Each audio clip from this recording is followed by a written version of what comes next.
این حرف منو به قرآن با گوشت و استخونتون درک میکنیم.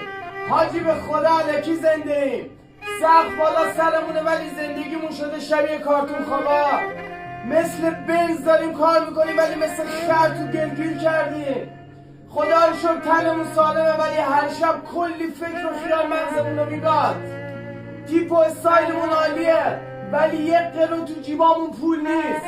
از مجردی خسته شدیم ولی خواهی ازدواج نداریم. میخوایم کاسبی کنیم ولی برق نداریم. جوونیم ولی انگار 60 سالمونه.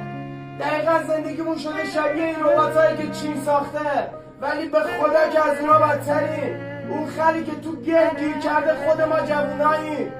تا سنمون یکم نره بالاتر میفهمیم چه جوونی تخمی داشتیم به خدا. آره من yolunda